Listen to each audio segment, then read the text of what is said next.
All right, good morning everybody and welcome to this meeting of the Metro Inner Development Assessment Panel. I declare the meeting open at 9:33 a.m. I acknowledge we're hosting this meeting on the traditional land of the Whadjuk people of the Noongar Nation. We acknowledge the Aboriginal people as the traditional custodians of Western Australia, pay respect to elders past and present, and the ongoing connection between people, land, waters and community. This meeting will be run in accordance with the DAP Standing Orders 2024 under the DAP Regulations 2011. The meeting is being recorded and live streamed on the DAP website in accordance with Regulation 42A of the DAP Regulations.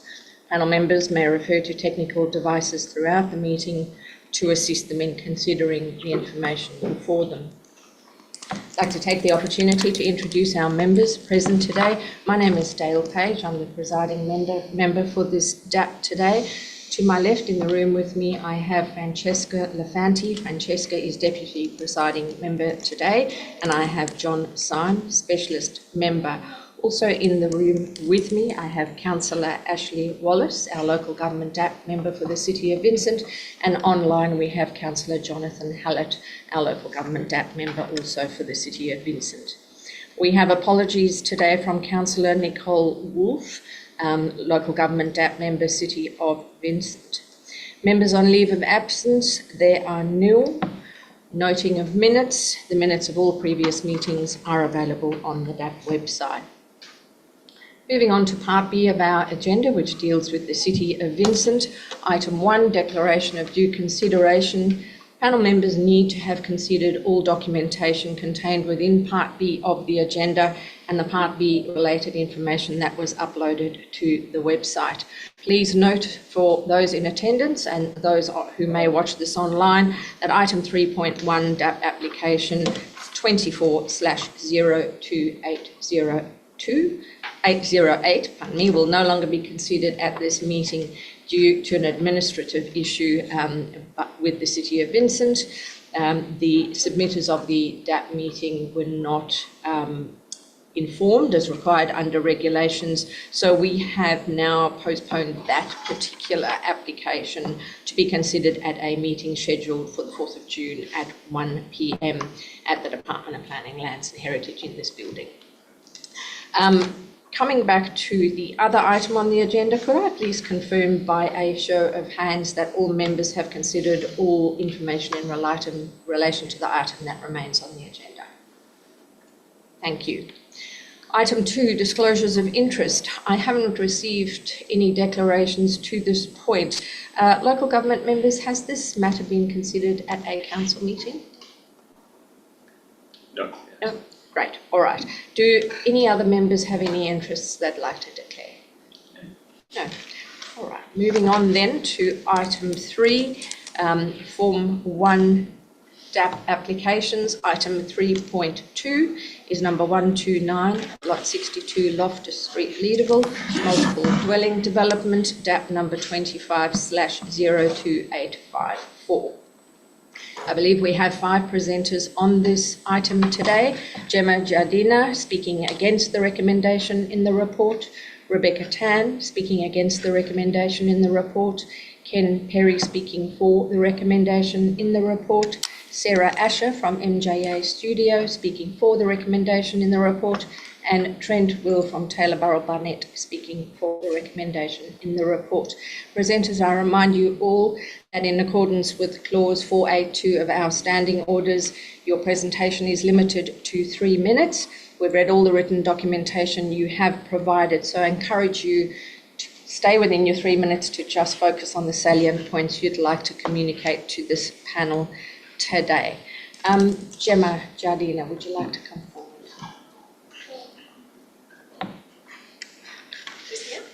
Yes, that's it. Thank you.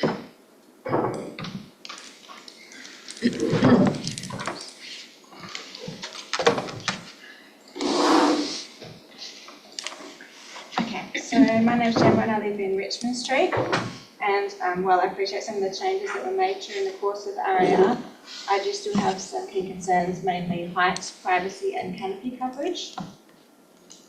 The height allowed in the LPSP is 12 metres overall, or in Built Form Policy 4.1 it's 11, but the proposed is 15.3. To put that in context, 11 times 1.39 would be 15.3, or 12 times 1.275, so that's like 30 to 40% higher than those, 27.5 to 39% higher than those policies allow for.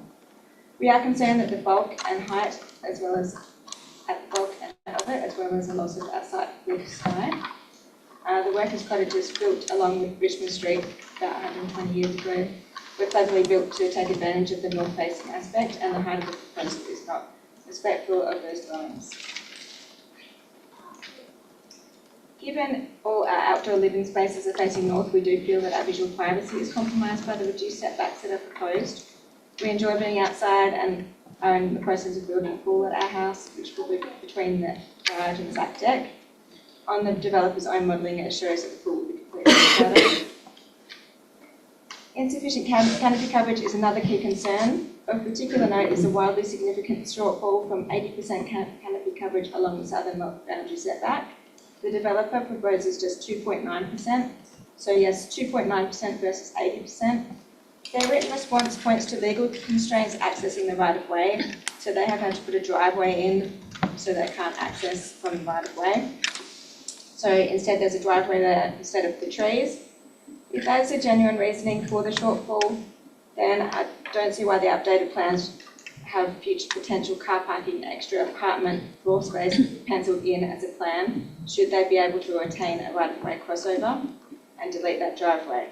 Should the driveway be deleted, then surely that space should instead be earmarked for replanting of trees to satisfy the canopy coverage along the southern boundary, and I think that should be a condition that the city should insist on.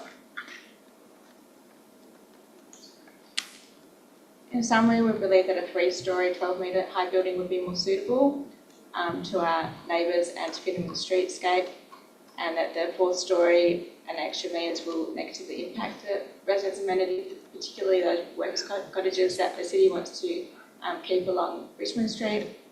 The setback is also, it's not, they haven't gone to the right setbacks, and the canopy coverage is another one that we're quite worried about, especially along that southern boundary. Yeah. Thank you, Gemma. Spot on time. Thanks for that. Panel members, if we can start with Councillor Hallett. Councillor, do you have any questions of this presenter? No? Any other panel members in this room have questions of the presenter? I have a question, if you don't mind, Gemma. So just looking, you've given us some photo montages which were on the screen and they were in your submission that we've had a look at. And I'm particularly the one photo montage of the development as viewed from inside your home.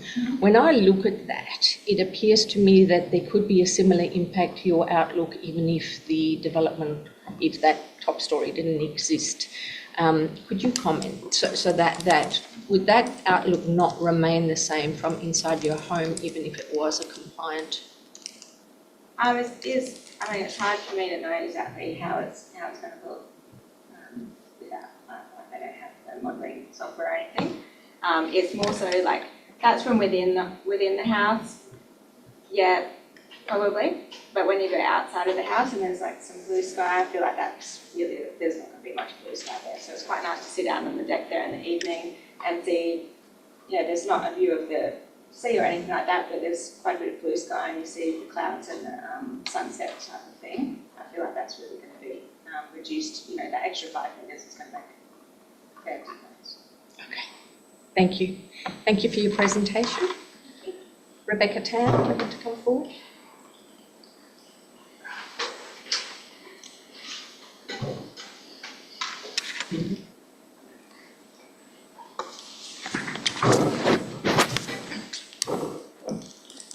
Hi, good morning. I'm Rebecca and I represent some of the residents along Richmond Street.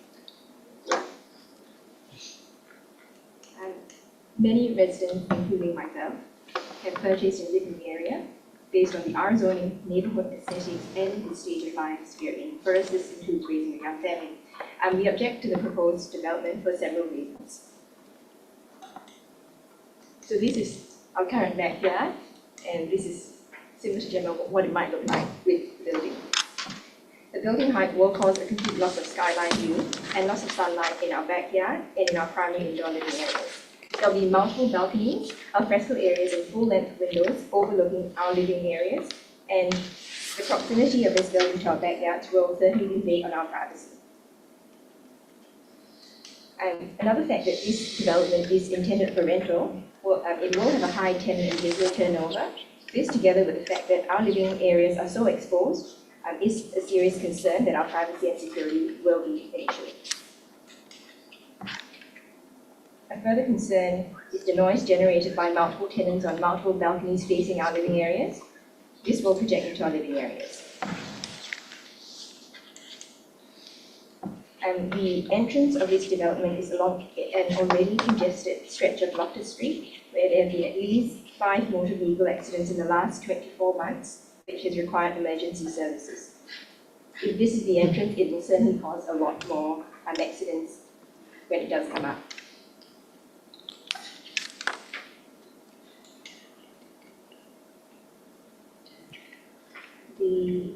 There is also, can't get the next slide up, and thank you. There is inadequate parking within this development, as we all know, and it will worsen already limited street and verge parking, especially during sporting and community events. This shows the congestion in our right-of-way during the weekend in May this year. There are also plans for the use of our right-of-way in the future. This right-of-way will not accommodate two-way traffic. Should it be used by current residents, future tenants, and waste collection services, there will be problems of congestion and access to our homes. Finally, this development neither meets zoning specifications nor built form standards and is out of character of our neighbourhood.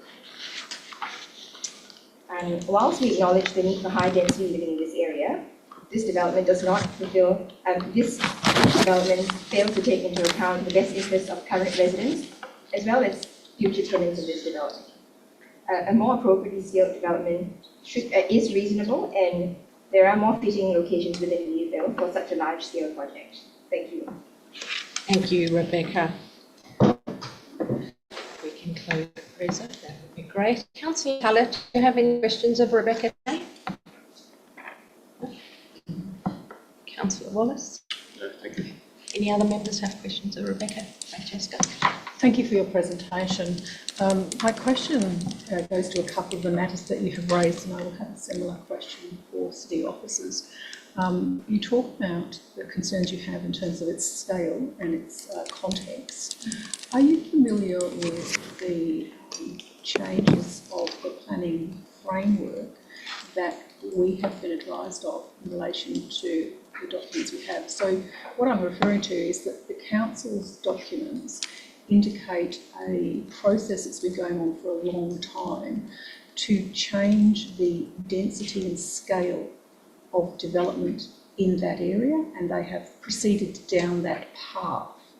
Have you got any comments you wish to make in the context of that, which is suggesting that the areas of this site is encouraged to have greater development scale on it? Yes, I might acknowledge that there has been that change. However, I think it will greatly impact the people who have been residents there for a much longer time, and that it can be scaled down so that we can live with a development, just something of smaller scale and which doesn't sort of intrude our privacy as much. Thank you. Rebecca, just as a follow-up, and I'll come back to see if there are any questions from others in a minute. So just on that, you made a comment that you have a concern about the impact of people on balconies and the al fresco, and they'll generate noise that'll project into your primary living areas. So would you not feel that even if this development absolutely ticked every box in terms of height and setbacks and everything, that would still occur? I think it could be scaled down to not allow as many people on balconies, because balconies are fairly large, the windows are large, so it's more the design of the building rather than some of the specifications that are already in place. Any other questions, Francesca? No. John, anything from you? I just have another one. So I'm interested, you made a couple of comments, and it sort of goes to Francesca's question. You talk in your submission about living in a suburban setting, which in my view, it's quite an urban setting. So why do you feel that you live in a suburban setting and not in an urban environment? Because within the community that we live in, it does feel like a suburban setting. Okay, and then one more. I'm interested in why you feel tenants could have a greater impact on your safety and security than owner-occupiers. We've previously lived in an apartment, and being on a balcony, you can look into people's backyards, living areas.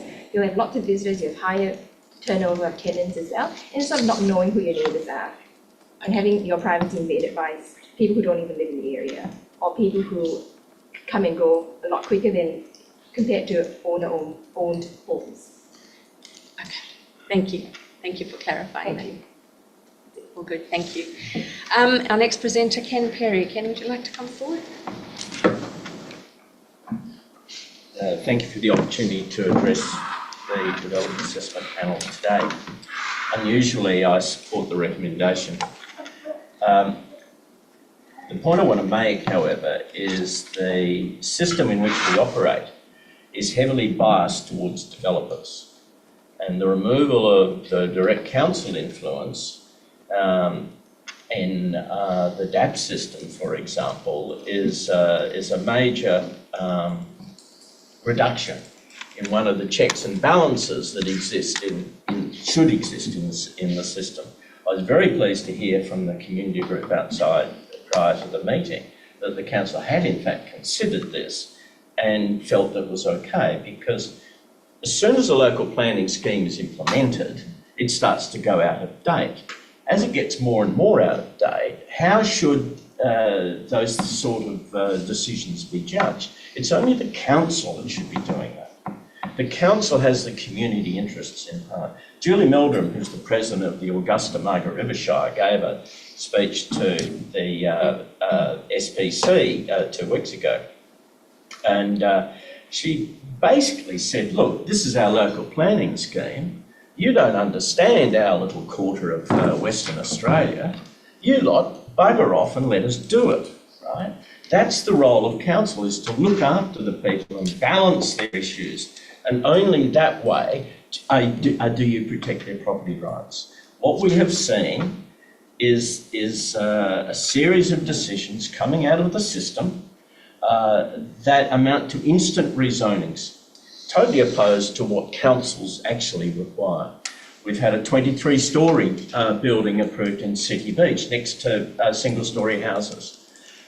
Enormous development bonuses there, which strip property rights from the local community. That is the role of councils, and that's actually what needs to change. You as members of the DAP do not control the system in which you operate, but you should be aware of it so that you are conscious of the biases which are implicit, and you take those hopefully into account. My arguments with the WAPC are you are the only body capable of making changes to the system. So you'll see me on a regular basis. I thank you for your time. Great, thank you, Mr. Perry. Councillor Hallett, do you have any questions for Mr. Perry? No? Councillor Wallace? No. Any other member have questions for Mr. Perry? No, I don't. No? Thank you, Mr. Perry. Next presenter is Sarah Asher. Sarah, come forward, please.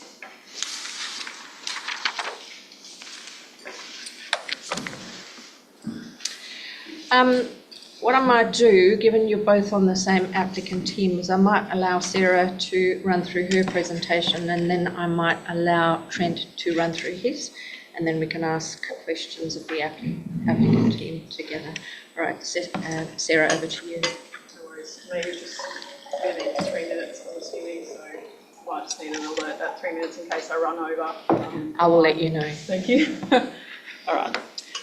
First of all, thank you for allowing us to present this development proposal here today. We're very excited by it and have a lot of passion towards it. So just a bit of an overview on some of the background thinking we've had to date. In terms of the site planning itself, We always had that right-of-way as a buffer zone to those neighbours to the south, so we located landscape areas to help facilitate buffer zones to our adjacent neighbours on the west and on the north, and then deep soil zone also on the Loftus Street to help allow for a buffer zone for future residents from traffic noise from what is quite a busy road heading into the city. Overall, we proposed 21% of site area as landscape. We've got 11 trees proposed on site. We've got 1.1 times the requirements of the built form policy in terms of deep soil area. Sorry. Thank you. In terms of the ground floor planning, I might just clarify. We've just indicated how we might change the ground floor layout in terms of future potential access to the right-of-way. It's largely just to remove the extent of hardscape with the driveway so that we don't facilitate additional cars trying to turn right onto Loftus Street. So that can kind of produce more opportunities to turn out on the other direction of the right-of-way, and then allow for more activation of the right-of-way itself with reorientating that apartment, and also additional landscaping would be proposed in that instance. In terms of the typical floor plate layout, we've maximised corner dwellings, so 100% of the apartments are naturally ventilated and 75% of the apartments achieve 2 hours of direct solar access in the middle of winter. Slide, it talks about the upper floor being recessed. Thank you. Oh no, the built form breakdown. So we've met with the DRP a couple of times on this, and we took on their feedback and further broke down the built form into what is a language of townhouses, utilising arches that relate to kind of some of the migratory housing in the post-war era in the area, and utilising brick as a beautiful tactile material, making sure there's inbuilt level of quality into this building. And then in addition to that, on that upper level, my document must be much too big for this thing. Next page, please. Reduce that level to reduce impact of bulk and scale overlooking, but also shadow. Next page, please. I might just rely on you. You are nearing time, so I'm going to ask you to wrap up. Okay, just quickly. The change in the built form reduced on the upper floor through consultation with the city, and just some imagery of that southern elevation, and then just briefly wanted to mention some of the highlights of the proposal. Got 100% DRP support, 7-star average matters, rating, EV ready to all car bays. So there's a lot of thought that's gone behind the proposal. So Thank you. And sorry to cut you off, but we do have to stick to time, and we have read your submission, so that's great. Trent?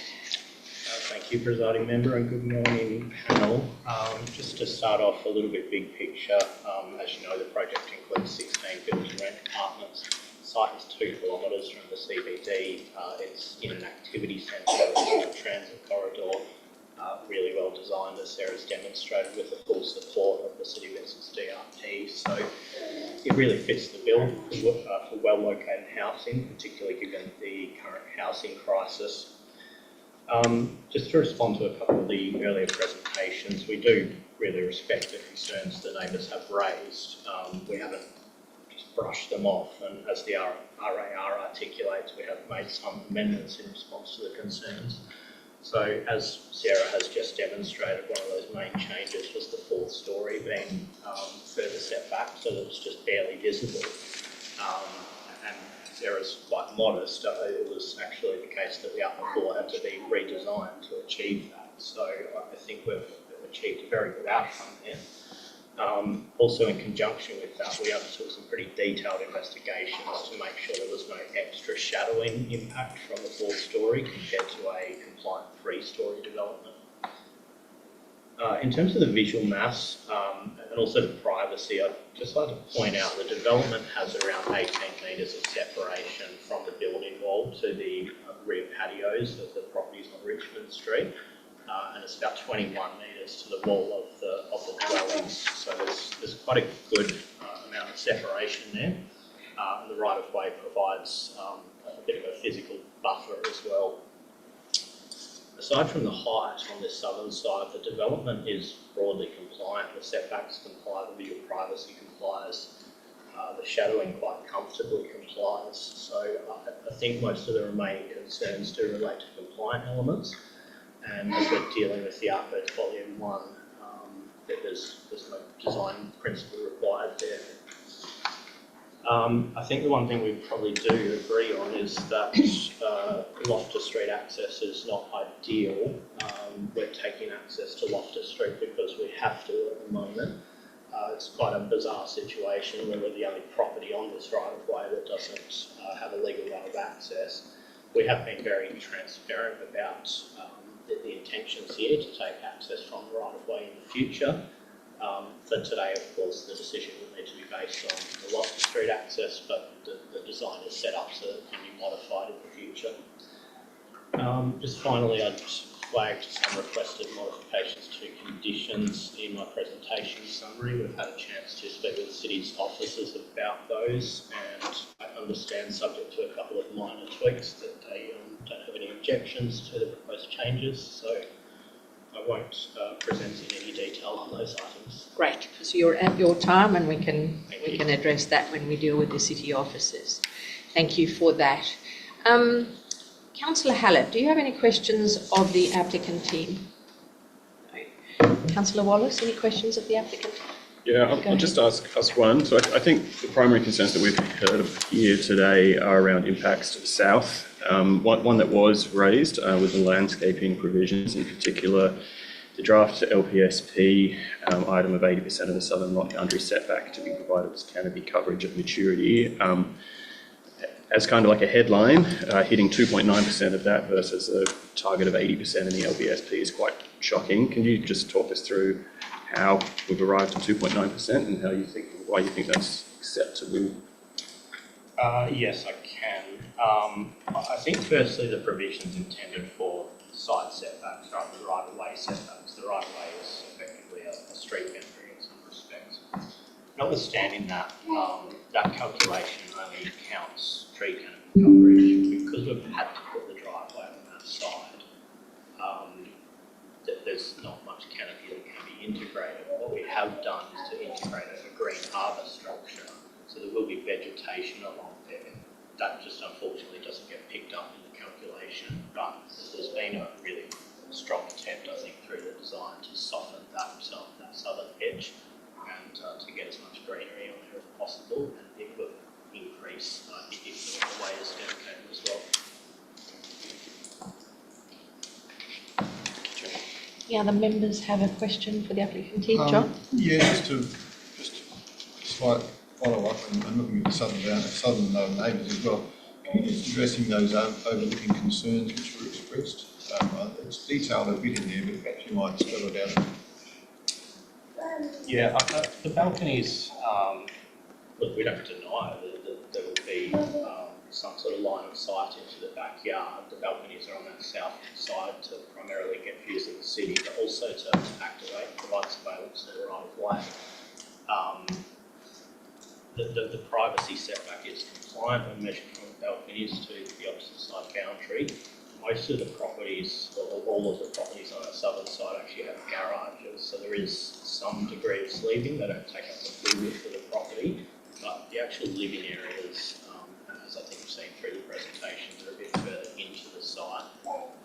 As I mentioned, there's about 18 metres separation or so to the rear patio, so we feel that the physical separation is sufficient there. Jessica? Thank you. I have a couple of questions. The documents that we have been provided, and I'll cite it for you. You're specifically talking now about the design philosophy. The architectural detail said in its document that this is different, unique, in terms of its design and configuration, and it cites 4 reasons why it's unique. My question is, what is the difference, in this case uniqueness, about this form of multiple dwellings, which is build-to-rent design, in terms of its apartment layout and configuration, from a build-to-sell? And what is the significance of those? Because it appears that those elements would be equally important.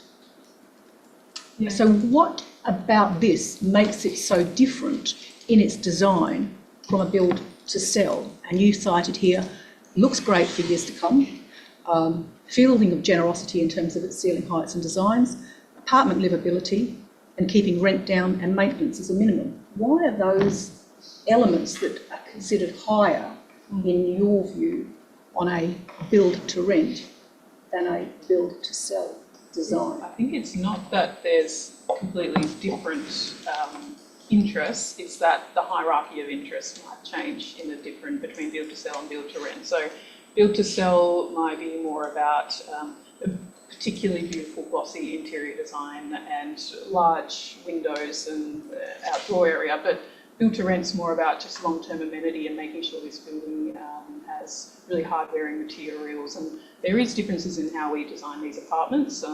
We consider the coming and going of furniture, because that's going to be a higher rate than your typical building, which has a longer term tendency.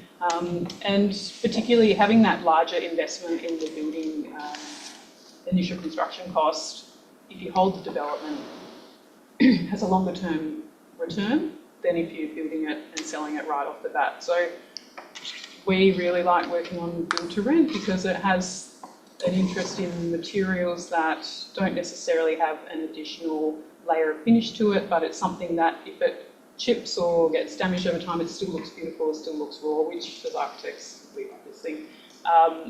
But I think the number one overarching feature has been, it doesn't need to be glossy, it just needs to be hard wearing, it needs to be really high amenity, so in terms of usability of these spaces. They don't need to be extraordinarily large, they just need to be really functional and making sure these spaces work for these people. And one of the biggest concerns of the developer, Michael, is retaining residents. We don't want to be having people coming and going every 6 months. So something like the generosity of additional skylight or taller windows on the ground floor or something like this is just an additional selling point to other apartments that might be more generic on the market for renters.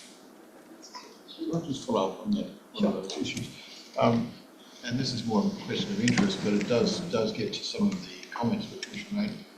One of the objectives really of the movement is to have longer-term renters, long-term renters rather than short-term tenants. Do we have any idea about how this plays out in time? I mean, what are the objectives here in terms of longevity of lease? Well, I think Michael will be able to answer that probably more clearly, but the feedback we've had, this is not Michael's first build-to-rent development, so it's introducing lessons from Sort of why I'm asking if previous. you've got a bit of experience in this, so it's... Yeah.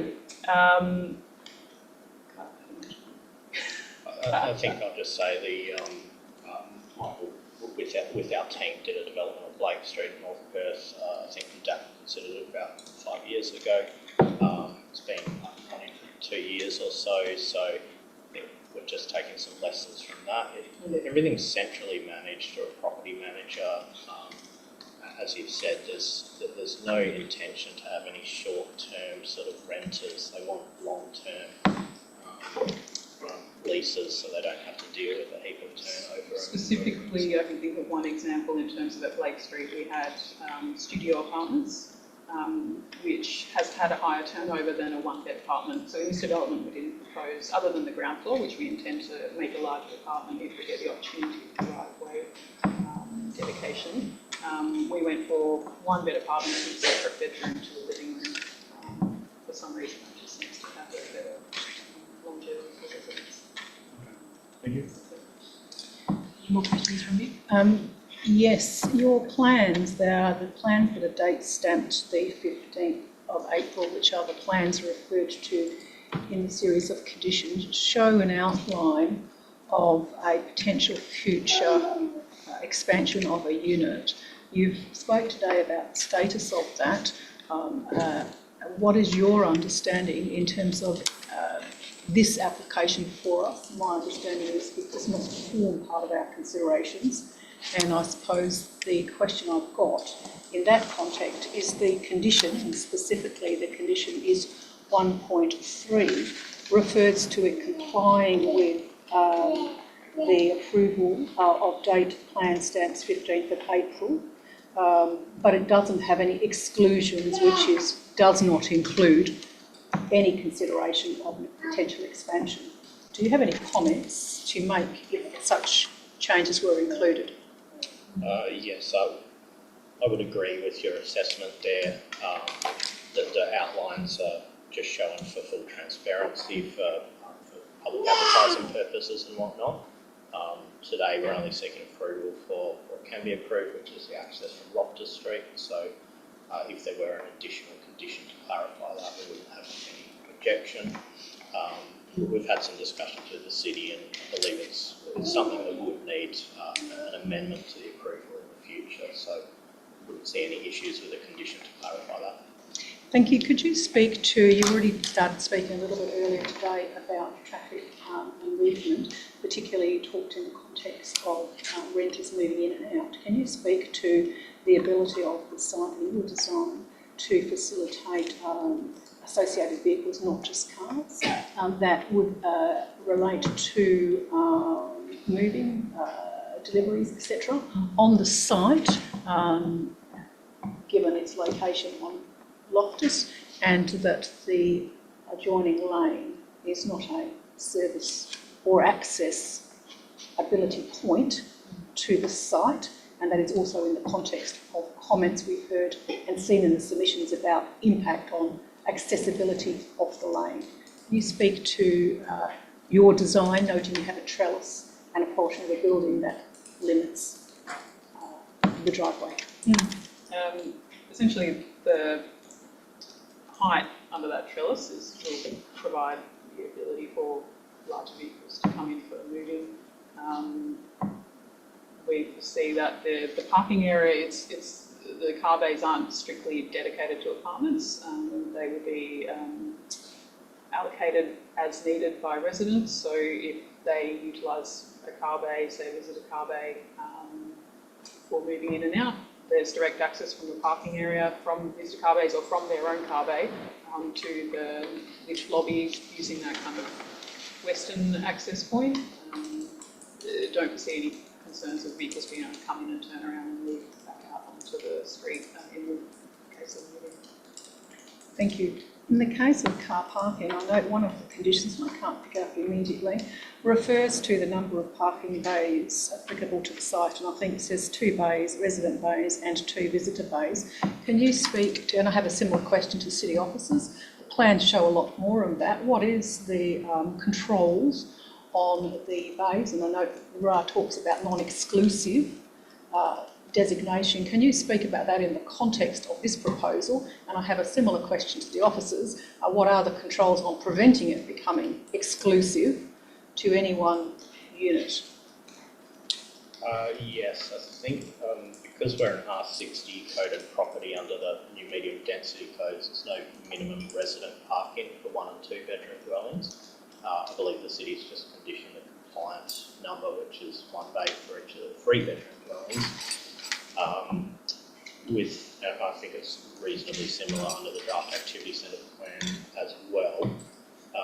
With the visitor parking, there was a shortfall sought there from 3 or 4 bays to 2 bays. I think there's some justification provided in the RAR for that. Does that answer your question, sir? I was interested in it.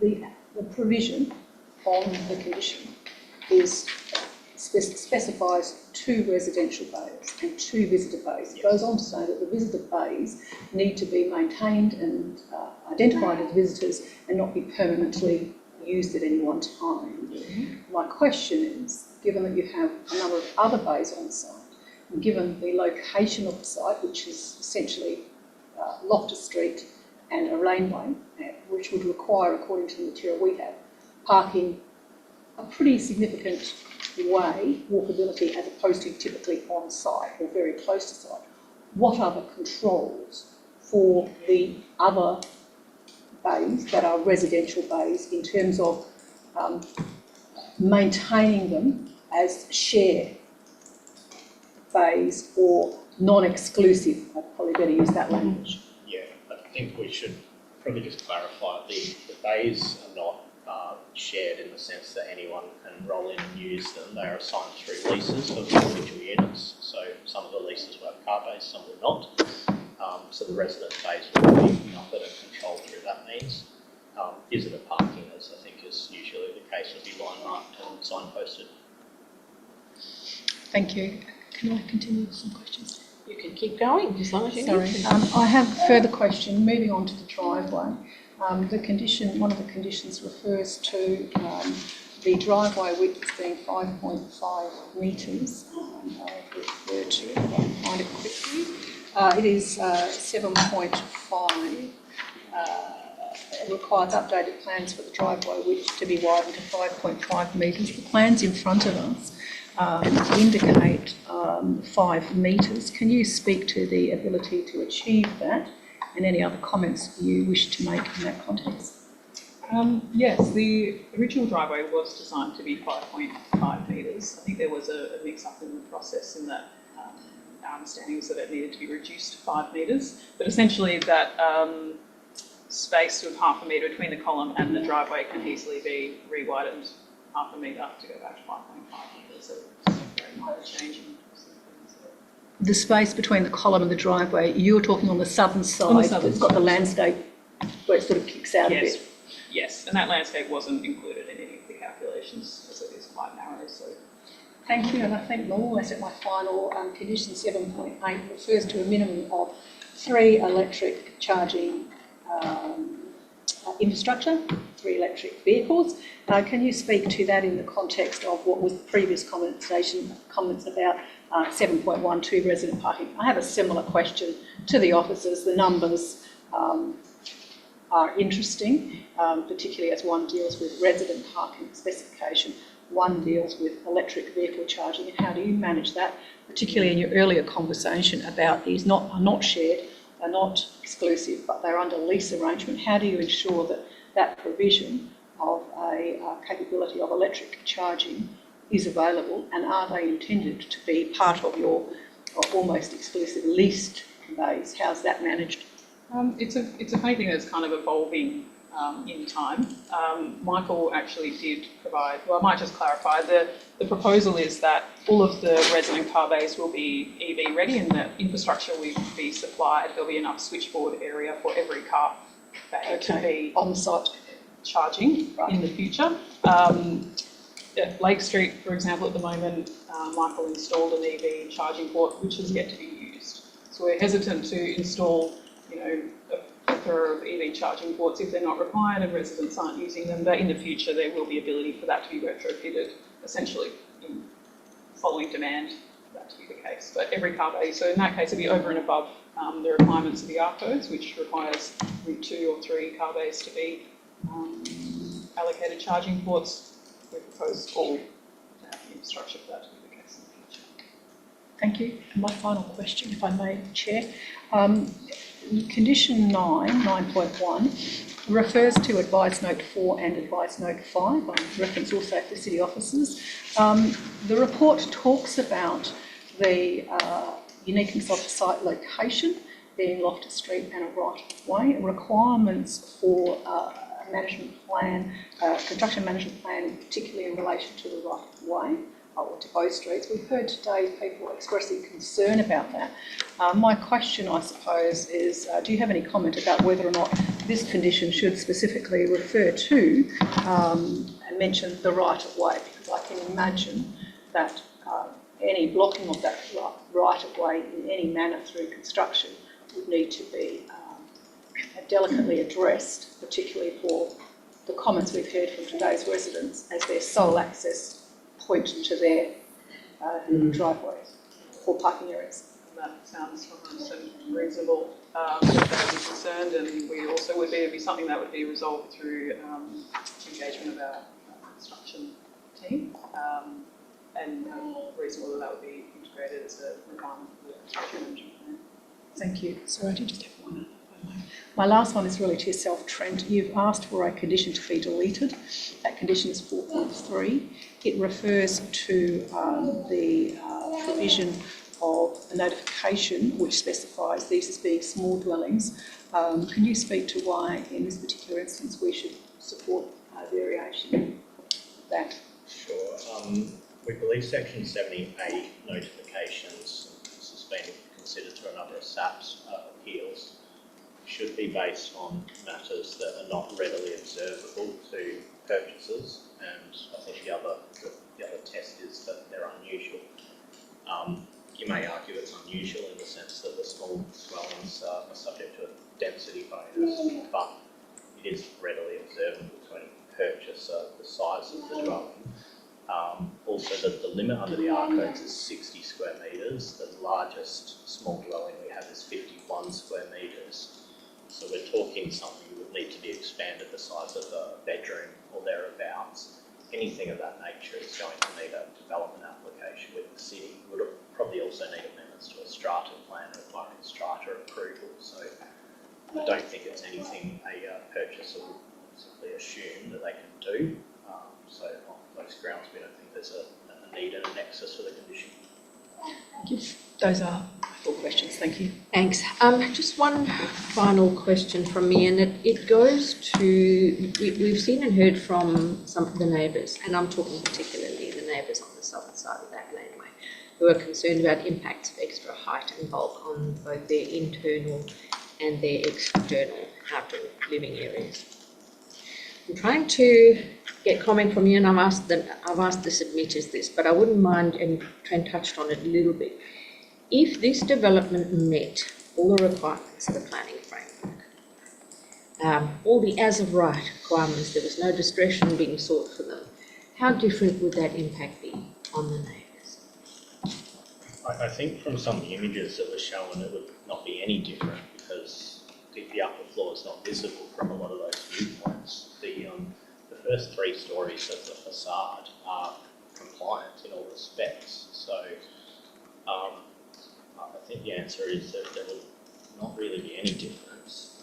The only difference is those little glimpses that you can capture of the upper floor. But we have studied that in a lot of detail. I think there's a good image on page 30, figure 4 of the RAR, which really demonstrates how that's all based on survey information. So you get a good picture of how much sky is visible and how that upper floor is perceived. So we think a lot of the concerns would be very similar for a fully compliant development. Thank you.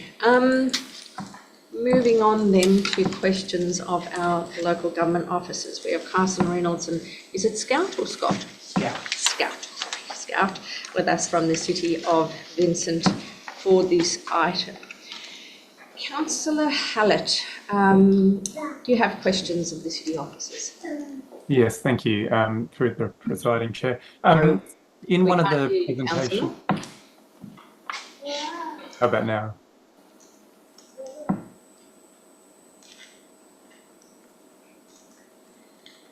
Can you hear me now? Yes. Wonderful. Thank you. In the second presentation from one of the neighbours, there was a photo of parking in the right-of-way, and I'm just wondering what the cities can comment around management of parking and, I guess, reducing increases in impact, safety issues, not just related to the development itself, but in terms of that whole right-of-way, ensuring that it's clear for movement of all people that are accessing it. Through the chair, at the moment, the right-of-way is privately owned. There is some indication that the city has maintained certain aspects of the right-of-way previously, but in terms of current parking within the right-of-way, the city could not enforce clearway or parking restrictions as such in its current form. However, at the March OMC this year, Council endorsed the dedication process to make this right-of-way public, in which case in the future the city would be under the care and control of the right-of-way. So if that process is finalised, we would have greater control on the safety, lighting, parking restrictions and whatnot of that space. Thank you. And I'm assuming the timeline for that is less than the development. Indicatively, yes. Ultimately, it needs to go through to Landgate. So we have completed community consultation on the dedication, and it will now progress. We're currently reviewing those submissions, and the next process would be going through to Landgate. My understanding, based on previous dedications, we would expect 12 to 24 months. Thank you. And can I just also ask, there was on one of the slides, you mentioned that the updated plans were sent out less than 3 business days to the submitters. And I'm just wondering, is that because what was the reason for that short timeline? And was it because the changes to the plans were reducing the impact? Yeah, so in specific relation to the 3 business days, the city did notify the community members 7 days prior to today's meeting, and then that was at the time in which the agenda was published. That was last Tuesday. In terms of the reconsultation or re-advertising, we formally advertised the application. It didn't trigger re-advertising under our community consultation policy, and that was largely because the changes didn't result in greater departures to the planning framework, and there wasn't any significant changes that really altered the overall built form outcome. It was improving departures, removing departures to the deemed to comply. Great, thank you. And just last one, would you be able to just comment about the city's opinion about the deletion of 4.3, the condition? What's its perspective? Yes, sure, through the chair. So the intent of that condition is really to notify purchasers at the very first point that they would consider buying the property that they need to be aware that they are restricted to the 60 square metres. And that's so that when they, if they purchase the property and they got to a development application stage, or the need to consider restrataing the property, it's not too late. However, in this instance, we do acknowledge the applicant's comments that most of the units, I think the small dwellings are all 51 square metres.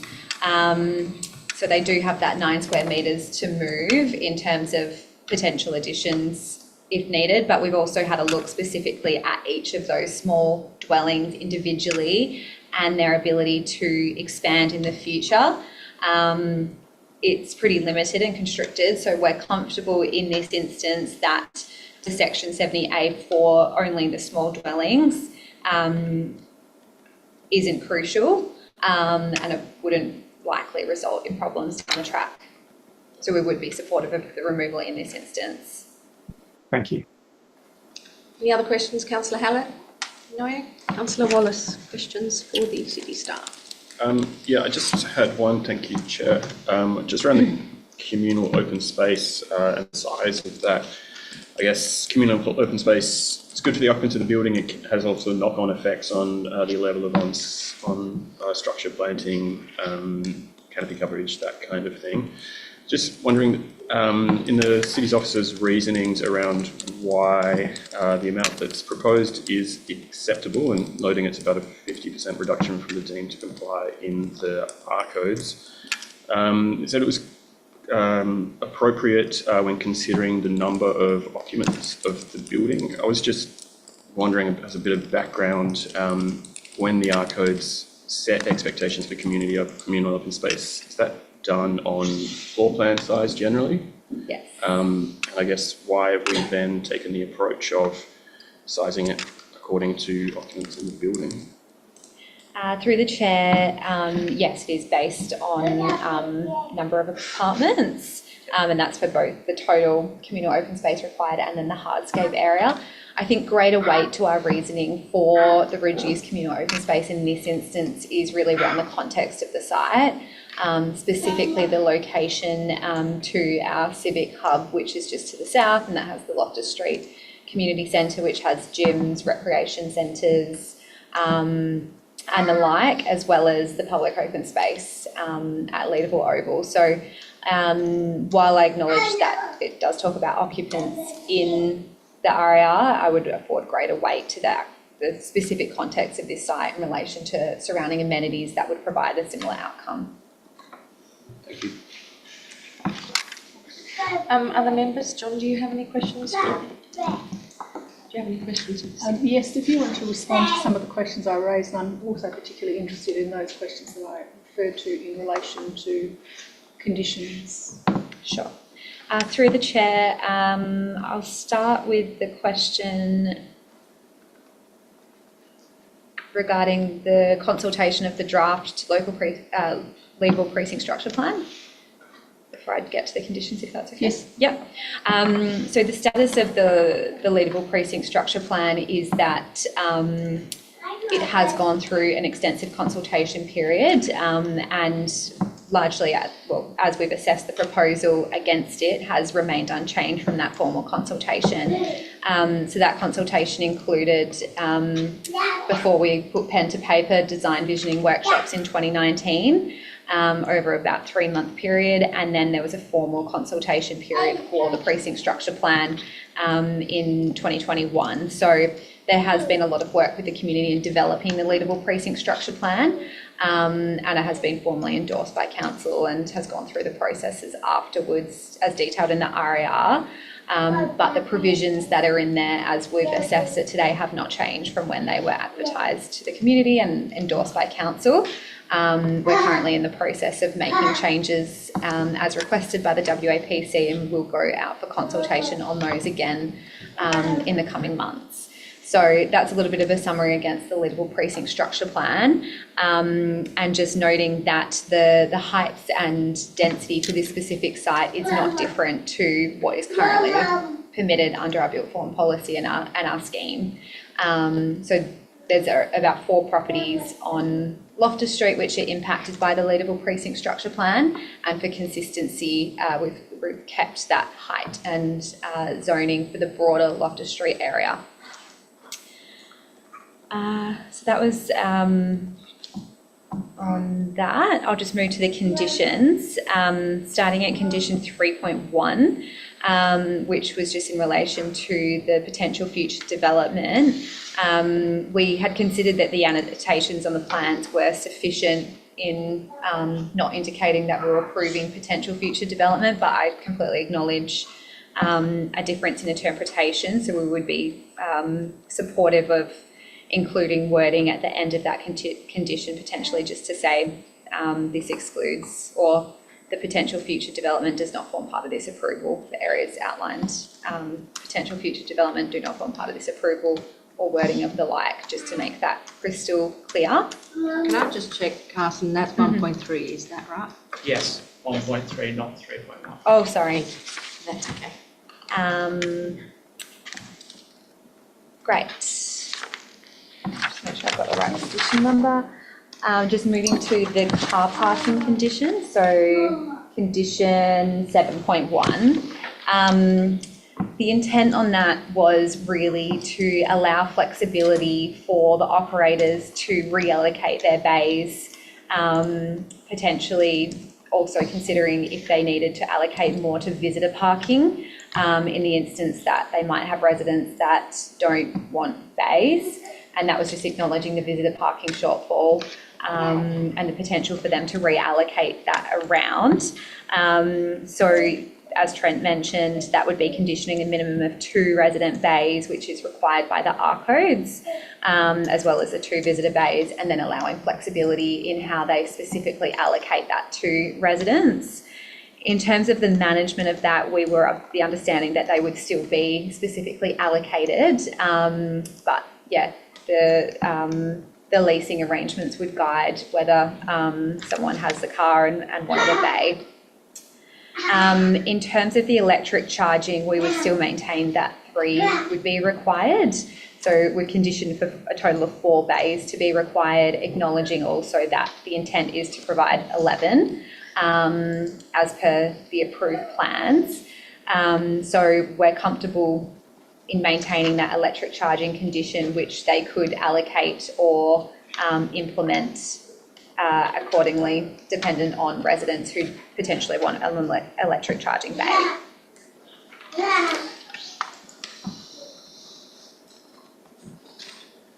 I'll move on. I'll move on to the condition 7.5, which is widening of the driveway. I think that was pretty much covered. It would be intended to widen to the south by 500 mil, and we acknowledge that in the consideration of impacts to landscaping, which would be minimal given the location, and that would balance making sure that there is pedestrian refuge for people walking on the footpath, while allowing it's really for potential future other regional road widening, and allowing greater space at the time and when that land is taken, that there is still sufficient space for the passing of vehicles, etc. And condition 9 regarding the construction management plan, again, similar to the first question, just around the right-of-way. Ultimately, at this stage, the right-of-way is privately owned land, and we would consider the construction management to be like any other private development. However, if the right-of-way is dedicated in the future and does become public open space, publicly accessible, I'm comfortable that the condition would still ensure that traffic and access to that right-of-way would be sufficient through the dot points in there, which specifically reference traffic and access management and parking arrangements for contractors and subcontractors. I think that was all the conditions I had noted down. I'll just cover off the conditions put forward by the applicant. We were supportive of the changes to condition 3.2, which is in relation to the solar panels. And that's really because we're under Part C of the R codes, and the modification to this condition in this instance under this volume of the R codes wouldn't trigger any departures to the planning framework, and we've considered the design impact of potentially raising solar panels, and would be supportive of that outcome. So we're supportive of removing that portion of the condition. With condition 3.5, we're supportive of the removal of that wording. I did have new wording, which is even simpler, just to avoid confusion between the provision of balustrading and a screen. Just to be clear, we're only expecting the balustrading to be visually permeable, and we're not expecting an additional screen to be provided. So I've just simplified that a little bit, which I can share just to safeguard that outcome.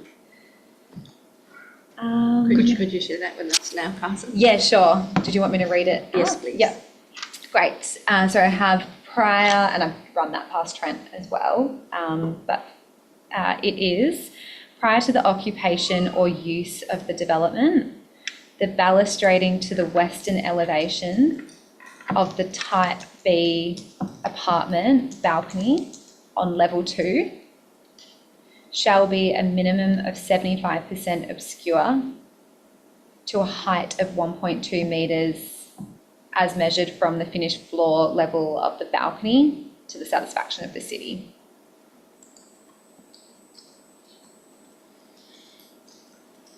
Thank you.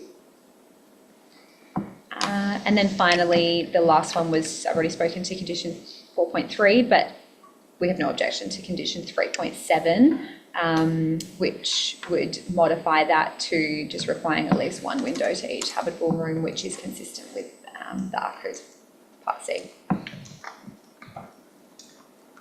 Thank you. Any other questions or disputes? I don't have any. Okay, I've just got a few. Is there any particular reason you are still including condition 1.1? We've included condition 1.1 in this instance, given the other regional road MRS portion of land to the east of the site. Your RA states that the proposed development plans include that indicative future car parking and dwelling configurations which don't form part of the application, and you talk about the fact that they might be amended. Are we just talking about the 2 ground floor dwellings? We're not talking about the others, right? It's just the 2 ground. That's correct, yes. All right. You've recommended an action in condition 2 to be to the satisfaction of DPLH. Is there any reason you worded the condition this way instead of being to your satisfaction upon the advice of DPLH? Yeah, that was the exact wording we had received in the response referral from the department. Okay. That is all I had for you. Unless there are any other conditions or any other questions of the city officers, we might then move to the report, panel members. And the report in the recommendation in the report before you is for approval, subject to a number of conditions. And I seek a mover and seconder for the recommendation in the report. Anyone like to move the recommendation? Thank you, Francesca. Would anyone like to second it? Thank you, John. Francesca, to you as mover, would you like to speak to the motion? Yes, I am supportive of the proposal. The design is an excellent design in the context of its location and particularly in the context of its planning framework.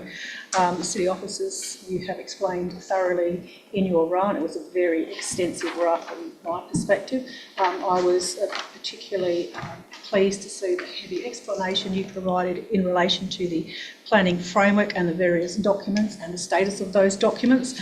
I had a look at those particular documents and the balancing of both the structure plan as well as your existing built form policy. I was particularly interested in the information that you had around the base height, almost the 3 stories, and your commentary in the context of the upper level. I would agree that the design does recess the most upper floor level in a way that has minimal impacts over the adjoining property in the context of the planning framework.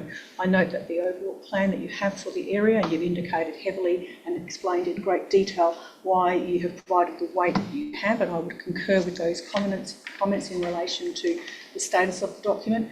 The area is definitely in transition, and the intention of the documentation is to continue to intensify development in that area. I do like the design of the development. I think it is a good design regardless of whether it is a build to rent or build to sell, and I acknowledge and appreciate the information provided by the applicant in relation to the care being taken to both the external features of the building as it relates into the public domain, as well as the internal consideration for the occupants. I would also agree that providing a good level of design and interaction is important in both instances. The proposal is well located. It is definitely in good location, all not being that Loftus Street is a significantly busy road. It's significantly busy at certain times of the day. There are other times of the day, like most of our major streets in the inner urban area, they are reasonably easy to access outside of your heavy peak period, and the design does account for that in the widening of its entry point, as we have had discussions today in order to turn into the site. I'm also satisfied that the material that we have in our the documentation we've got that extensively outlined the walkability, the range of facilities in the local area indicate that the site is suitably located to provide access from alternate forms of transport, both in terms of various public transport and other accessible modes. I note that the report has identified the accessibility to parking that is in the general area being associated with the Loftus Centre, parking in and around the area, and I thank the officers for their extensive material in relation to your parking survey that you provided for us. That was an exceptional piece of work that provided really good clarity from my perspective in understanding the importance and uniqueness of this site, given it's on a laneway on Loftus, and that any casual parking that might sit beyond the property is catered for within the local area. The numbers that we have is that the capacity of those areas is well below its occupancy rate on the times that you have provided for us from my perspective. Overall, in terms of the concerns raised in relation to the residents that we've heard today and in the submissions, I'm satisfied that the proposal in terms of its design and its configuration and the material that we have in front of us has addressed those. I note that the analysis undertaken in relation to things like planning matters such as overlooking, and I do understand the concerns that views from sites can be a reasonable distance from any site. I also am aware, and it's possibly something that is a challenge for a number of, we've heard this a number of times from local residents, that the planning framework provides a calculation on determining what is an acceptable view distance, and in this particular case both the design and the provisions have addressed those satisfactorily from my perspective, and I also am satisfied that the most upper floor of this proposal doesn't increase overall areas of concern. I don't share the concerns of the residents that build to rent or renters versus occupants has any significant difference in relation to the use and occupation of the property. Might be different if they were transient, short-term occupants, but in this particular case they are for longer-term tenants, albeit that they are renters, and I don't see any difference in terms of use of property and associated noise and activity that comes out of long-term rental and occupation of properties. In terms of the overshadowing, I'm comfortable that the design as proposed and the material that I have been provided, that a full and detailed evaluation and assessment has been undertaken that satisfactorily addresses the overshadowing elements. I do know that the plans that have been provided show a fairly large building, as opposite as indicated in the plans from and the documentation from residents. However, I am confident that the plan, based on the material we have, its setback and its design will provide suitable levels of open space, a breeze to those adjoining properties in a manner that is consistent with the codes. Overall, I am supportive of this proposal. Thank you. You weren't going to move the... Oh, sorry, yes, I was. I beg your pardon. Yes, I spoke. You just flagged that you might, so... I did, sorry. I'd like to move a series of amendments. Apologies, Chair. My first amendment, Amendment 1, is Condition 1.3. I want to modify Condition 1.3. I'm proposing to modify Condition 1.3. I am using the language that the officers have provided, and it is to include the words at the end of the dot point, the potential future development does not form part of this approval, unless the officers have better language. If I have a seconder, I'll speak to that. Do I have a seconder for that amendment? Thank you, John. My reasoning is that I have not given consideration to the changes associated with any future development, and that includes not just to the unit itself, but it includes the access off Loftus Street, manoeuvring up and down the lane, and also levels, etc., and turning circles on the site. And so I do not feel it's appropriate to imply in any way that it has any status in the decision that is being made as part of this proposal. Thank you. John, do you wish to speak to that amendment? No, look, I sort of underlining things and putting them in bold and so on. I think it's already implicit in the plans, but that just reinforces the issue, I think. Thank you. Does any other member wish to speak for or against that amendment? No? All right. Do you wish to close? Let's put that amendment to the vote. All those in favour? Carried unanimously. I have a condition, Amendment 2. It is a modification to Condition 3.2. I am using the language that the applicant has provided in the material to us, and that is to delete the words solar panel. That is a change, that's the only change that I requested in that. Thank you. Do I have a seconder for that amendment? Thank you, John. Do you wish to speak further, Frank? I think that that's obvious that that particular element does need a level of access to the sun for it to be applicable, and that the material has been provided, the rationale provided by the applicant, I agree with. Thank you. Does the seconder wish to speak to the amendment? Only that I think we've moved to a point where the actual performance of solar panels is really quite important, and I think it overrides any other considerations, and in this case they're not visible anyway. Thank you. Any other member wish to speak for or against the amendment? Sorry. Chair, can I just ask a question of the city's officers? It's like the key phrase in there to me was the end of the last sentence was be located so as not to be visually obtrusive. Is it worthwhile in retaining some kind of condition that states that solar panels should be located as not to be visually obtrusive in a general sense? Through the chair, we were comfortable with the solar panels that locations are shown on the plans. So I understand the intent is still to provide them in those locations. So we've considered the visibility of raising them when viewed from the surrounding public realm. And due to that, they wouldn't be visually obtrusive when viewed from those areas. So we're satisfied that it would be sufficient. And covered through condition 1.3. Yep. Thank you, Chair. Anyone wish to speak for or against that amendment? Wish to close? All right, let's put that amendment to the vote. All those in favour? Carried unanimously. Back to you. I would like to move Amendment 3 for the minute taker to modify condition 3.5. I might need some assistance from the city officers. I made a note to modify the conditions, and it was initially to be just to remove the words the balustrading, but I understand that the city has referred to a series of other elements being removed.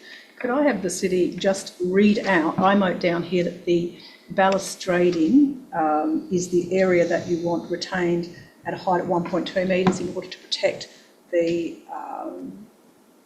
adjoining residents. As I say, my initial wording was just to delete the balustrades to the western elevation. Could you read out the language you used, please? Yeah, sure.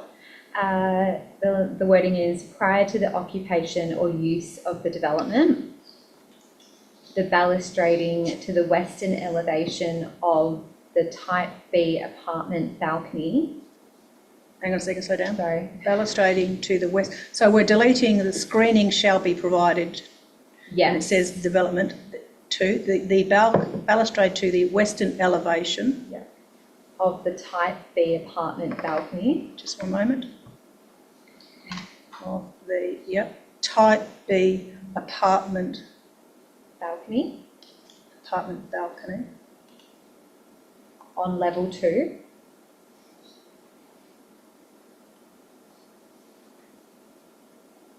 Yep. Comma. Shall be a minimum of 75% obscure. Mm-hmm. To a height of 1.2 metres. Mm-hmm. As measured from the finished floor level of the balcony to the satisfaction of the city. So the ending of that stays the same. So the beginning and ending is the same. So it will read, for the minute taker, prior to the occupation or use of the development,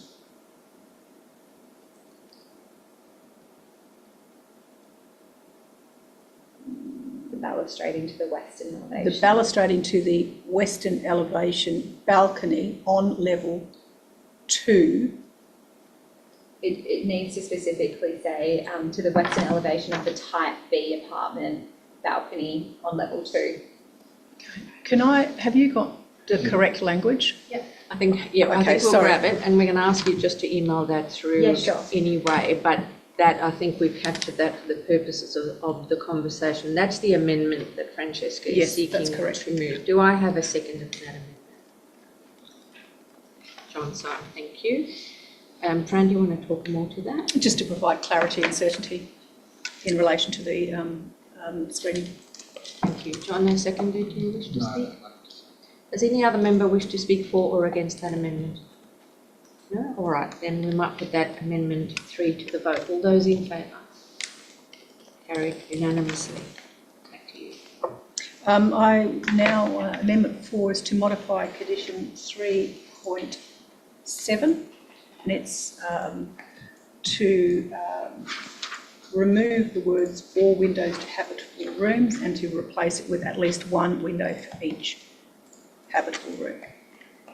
Thank you. Do I have a second for that amendment? Thank you, John. If you wish to speak further. This is a minor change and it's consistent with the planning framework requirements.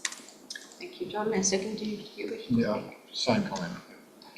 Does any other member wish to speak for or against this amendment? All right, let's put that amendment to the vote. All those in favour? Carried unanimously. I go to Amendment 5 to delete condition 4.3, which references the small apartment size, noting the commentary that's been provided in relation to this from both the city and the applicant. It's not required from my perspective. Thank you. Do I have a seconder for that amendment? Thank you, John. Do you wish to speak further? The plans quite clearly indicate the size of the properties. Any changes, substantial changes to those sizes would require further application, and this is unnecessary in the context of the proposal and the planning requirements. Thank you. John, anything further? No, just to repeat I accept the applicant's argument on this. Thank you. Any other member wish to speak for or against this amendment? We'll put the amendment to the vote. All those in favour? Carried unanimously. My final amendment is Amendment 6. It is to modify Condition 9. I note that Condition 9 does speak to Advice Notes 4 and Advice Note 9, and I accept the comments provided by city officers. However, I think it's important to include the additional dot point on that list, which says controls on the construction work and use and access, construction work, use and access via the right of way to ensure unobstructed access is retained for the existing residents. Thank you. Do I have a seconder for that amendment? I'm happy. Thank you, Councillor Hallett. Do you wish to speak further? My reasoning for this is that it is implied in relation to the proposal, but I take note the words from the city, the current status of the right-of-way and the opportunity for the right-of-way to move to a public road network. And I think that in this particular location, given its complexity, the uniqueness of the site and the challenges that we'll have in relation to some of the access at certain times of the day, and that the adjoining properties have their sole vehicular access via this, it's important it's upfront and clear that the applicant is required to, through their development companies, to ensure that the construction management plan suitably and appropriately addresses this, recognising the importance of maintaining access for the existing residents. Thank you. Councillor Hallett, as seconder, would you wish to speak to the amendment? I just can I ask a question about how it differentiates from traffic and access management as a broader statement? Maybe to administration if... Yep. Through the chair, like I had mentioned before, we were comfortable that the dot point around traffic and access management would cover the right-of-way in the instance that it is dedicated and becomes public, but we have no concern about specifically detailing that out for the right-of-way.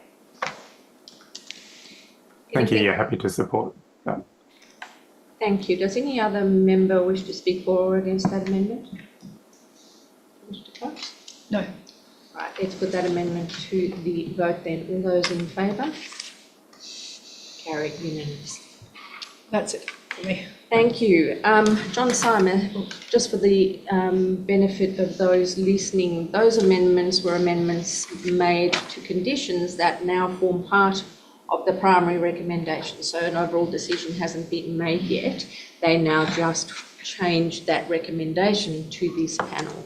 And now we'll continue to talk to that main recommendation. John, do you wish to speak a second? Yes, look, I think this development can be approved with those conditions. And I do understand the concerns of the residents to the south. However, I think in this case, a couple of things. First of all, the issues of overlooking and overshadowing, which are the primary concerns, really are ones which would be there whatever class of development there was, which was reasonably consistent with the planning framework. To that extent, the sorts of minor changes to the planning framework which are really being sought here really are incidental and I think can be supported in that they give no further reduction to any amenity there might be real or perceived to the surrounding area. And I think if we look at things like perception of overshadowing and so on, perception of overlooking, I think when this is built, and I think there's a bit of comfort from some of the images which are adopted, which are provided by the applicant, but also adopted by the city, and I'm thinking of that particular view from one of the properties in Richmond Street, as illustrated, shows that the real form of the building from those buildings actually is rather more distance than what might be feared on a straight two-dimensional drawing. I think also it is a particularly suitable use for this location. It is an area which is undergoing a fair bit of intensification, and I think that's something which is going to be pursued. This would form a very useful touch point for any other future development. It is nicely designed. It from an architectural point of view, it fits in well with the surrounding area as it is now and as it may develop over time. And I think the fact of the build for rent aspect of it, is one which can be encouraged. I think it's been well resolved. It fits in with the environment. I think it can be supported quite easily. Thanks. Thank you. Does any other member wish to speak for or against the primary motion? Councillor Wallace. Thank you, Chair. Look, I think the beauty and the specialness of neighbourhoods like Leederville is that they do have a suburban feel to them, while having excellent access to the urban amenities of our local town centres. You know, the street surrounding this development, excluding Loftus, we've got wide setbacks, the tree lines, beautiful character homes. It definitely does have a suburban feel. I think though, as time passes and as the neighbourhood develops, the challenge we have is to appropriately manage the desire amongst the community for proper density, with the preservation of those key values of the existing character of the neighbourhood. I think items like the Leederville Precinct Structure Plan are city-led processes that are incredibly well consulted with council and the local community, and they clearly set out the community's visions for the Leederville Precinct, which generally includes an increase in density. The wheels of bureaucracy turn very slowly, and those planning processes are slow to develop and implement. However, it kind of contrasts with individual DAs like this, which can be quite sudden and shocking for neighbouring residents in terms of increasing density in their area. So the precinct structure plan is well progressed and must be seriously entertained as we make this decision today. I don't think there's a lot of dispute in the room that this sits fairly comfortably within the Loftus Street context, and I think the differences in opinions on it stem from perceived impacts to the south and the east. Richmond Street in particular has a significantly different character and feel, and will be most impacted by this development. I have to agree with other panel members where it's been said that impacts to the south, including visual privacy, overshadowing, bulk and scale, that kind of thing, they are either deemed to comply or extremely close to deemed to comply. And it is really important to note that any development on this site that was strictly deemed to comply and therefore had no reason, could not be refused under the planning framework, would have significant impacts on those Richmond Street residents. In terms of the deviations from those deemed to comply provisions, I have to say that I think they've been managed quite well. So, the facade in particular to the south, the arches, the windows, the balcony detail, to me are visually attractive. Like this is not a minimum spec development. I think it's quite well designed in many aspects, and I think those details do act well to break up the bulk and the scale of the building.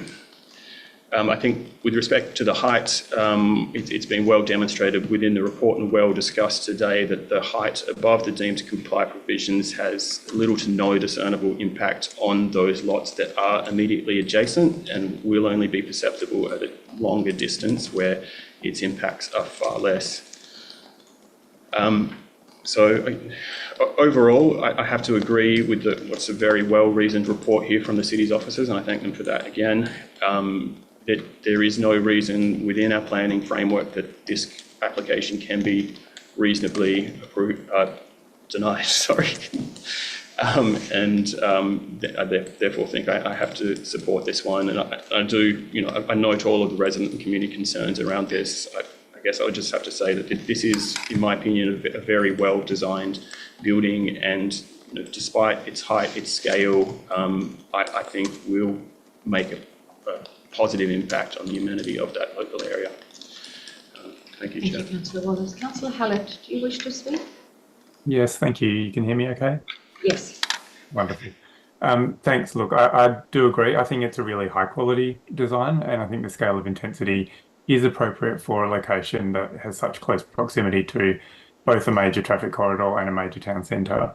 And I think that what Councillor Wallace raised around that tension of a transition and the shock of getting a new development in isolation versus a shift across an entire precinct does make it impactful on those folks who live nearby. But I think that the way that this particular development has been planned and the interface with the surrounding lots, I think is really thoughtful. I do empathise a lot with the neighbours who presented around that impact on the view and blue sky.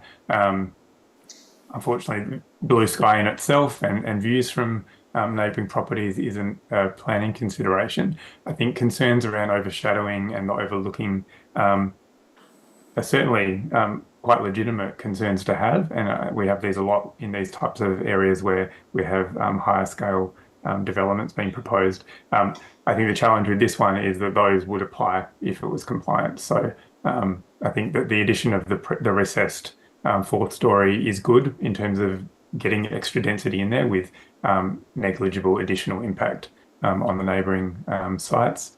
I also think it's actually a really positive outcome for local security and passive surveillance on the right-of-way, and it's really nice to see finally an approvable development for this lot that has been vacant for a while and has had contention but previously with applications. So happy to support this. The landscaping, I'm comfortable with the response. I think that was probably the one sticking point a bit for me, but thank you. Thank you, Councillor Hallett. Before I speak to the primary motion very briefly, I would like to move a couple of minor amendments, and they really are very minor. I'd like to amend condition 2 to make the requirement to the satisfaction of the city upon the advice of the Department of Planning, Lands and Heritage. Could I have a seconder for that amendment, please? Thank you, Francesca. The reason I'm moving that amendment, it's not appropriate to make a planning condition to the satisfaction of a third party, makes it difficult to clear that condition. In effect, the action will be the same because the city will consult with DPLH, but they essentially will be clearing that condition. Do you wish to speak a second? No. Does any other member wish to speak to that amendment? All right, let's put that to the vote. All those in favour? Carried unanimously. The second amendment I'd like to move is to condition 5, again minor. I'd like to amend the second paragraph of condition 5 so that it reads, prior to occupation or use of the development must be finished and thereafter maintained in accordance with the schedule provided to and approved by the city unless otherwise agreed by the city. Do I have a second for that? Thank you, Francesca. The reason being, I understand there is some flexibility from the city's perspective in clearing that condition, but strictly speaking, the wording of the condition doesn't appear to leave room for minor deviations from the schedule, and that could prove to be problematic during construction, detailed design, or during future maintenance of the development. So this just provides that in future, if the materials or finishes or colours or change slightly, he doesn't have to go through a full process again. Do you wish to speak? No. All right, does any other member wish to speak for or against that amendment? Let's put it to the vote. All those in favour? Carried unanimously. Reverting to the primary motion, I'm happy to support the recommendation for approval. Although the structure plan hasn't been finalised yet, it is the key guiding document for the site, given the zoning consent is already in place, and I'm satisfied with the city's commentary and positions on the eminence and certainty of the document, and therefore the weight that should be afforded to it in considering this proposal. just repeating what other members have already said very briefly. I think in terms of height, it seems to be a key point of contention, but I think the applicant has done a good job through the colour and material differentiation and the setting back of the upper story to minimise any impact this extra height could have on the streetscape and adjoining neighbours. I do note the concerns raised by neighbours about the extra height, but when I look at the submissions that have been made, when I look at the photo montages and when I look at the plans and the analysis that's been done, I am of the view that that extra story in itself is not the prominent issue here. The issues that the neighbours, and I do empathise with you, because there will be new windows and there will be new balconies and there will be new people next to you in quite a prominent way that there are none now. But the as of right standards of the planning framework allow most of that impact to happen now anyway, and this panel would be unreasonable to refuse the application on the basis of that. The deviations from setbacks and so on are really very minor, and the reduced visual privacy setbacks have been dealt appropriately via conditions. Again, just relating to the data, and I will also compliment the city, it is very helpful for a panel to have evidence-based data to make decisions rather than some brief commentary, which we sometimes get in reports. So in relation to parking, the number of resident bays complies with the structure plan and R codes. Proposed number of visitor bays and bike and motorcycle bays have been very well justified using solid planning rationale and that evidence-based argument. And also the information on alternative modes of transport, so I'm comfortable with the parking provision. Again, from the thorough description and assessment provided in the report, and having driven past the site as well, I'm satisfied that the impact of the proposed build form on the adjoining developments is acceptable. That's not negligible, but it's acceptable given this is an area in transition and there will be more and more of this type of development. So overall, design is of a high quality and responds well to the current environment as well as the future vision for the area. So happy to support. With that, I will revert to the mover to see if there's anything you'd like to add. Nothing further. All right, we are now going to be making a decision on that primary motion as amended through all those previous decisions. Could I have by a show of hands all those in favour? Carried unanimously. Item 4 on our agenda today, Form 2 DAP applications, there are nil. Item 5, SAT reconsiderations, also nil. Part C of our agenda, other business, SAT applications and Supreme Court appeals. SAT applications for all DAPs are listed on the website, one of which does relate to a proposed service station in Angrove Street, North Perth, and that is relevant to the City of Vincent. With that, I declare the meeting closed at 11 a.m. and I thank everyone for your attendance and your